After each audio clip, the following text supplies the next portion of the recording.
New this morning, as the Winter Olympics get underway in South Korea, we're learning more about one of the most popular sports, curling. 10 News reporter Erin Brookshier got on the ice to learn how it's done. So Erin, how'd it go for you?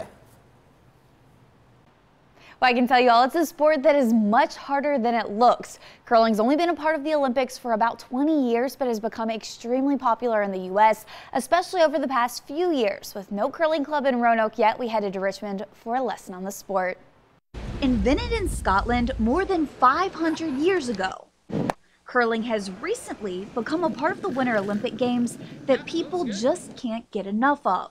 I think it's such an interesting game to watch on TV because you get a bit of strategy to it. There's a lot of, it's not too intimidating looking where it looks like it's attainable to do. Which is exactly how I felt as we made the trip from Roanoke to the Richmond Ice Zone for a lesson on how to curl from the experts, the Curling Club of Virginia.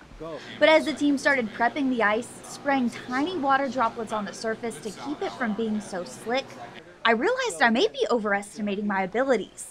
To be able to play is pretty easy. To be able to play well is pretty hard. It's basically just a lunge. Like all we're really going to do is you're going to push off with your right leg in the hack and slide out forward like that. So I lined up on the hack, which looks a lot like the starting blocks for a track race, and gave it a try. Up, you look down. Looking up.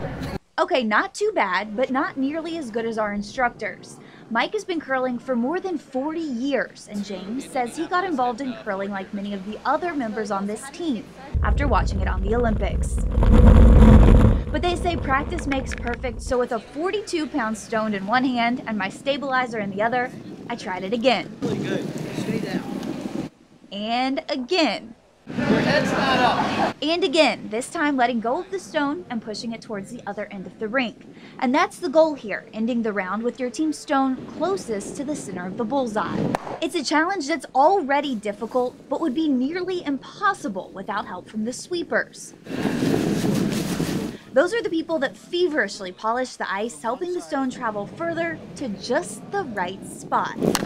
Yeah, getting out of breath is actually a lot of exercise. And while it is a good workout, members of the team in Richmond see it as more than just exercise. So it's just fun. Like you just go, it's social. Like afterwards we go out and we, all have dinner or drinks together. That's a tradition we, picked up and started here. All right, so right now the curling club in Richmond is the closest to our area, but another club in Roanoke is in the early stages. So if you're interested in getting involved, we've posted details about that to our website. Were you sore the next day? I was. It was actually a lot of exercise. When you see it on TV, it looks so easy, but walking on the ice, trying not to fall, there's a lot that goes into it. That crouching down would get me. Yes, definitely. And I was left-handed too, so I had to learn differently than everyone else because you have to push off your left foot. So it was a lot of fun though. You made it look easy. And keep your head up. Yeah. Thanks, Erin.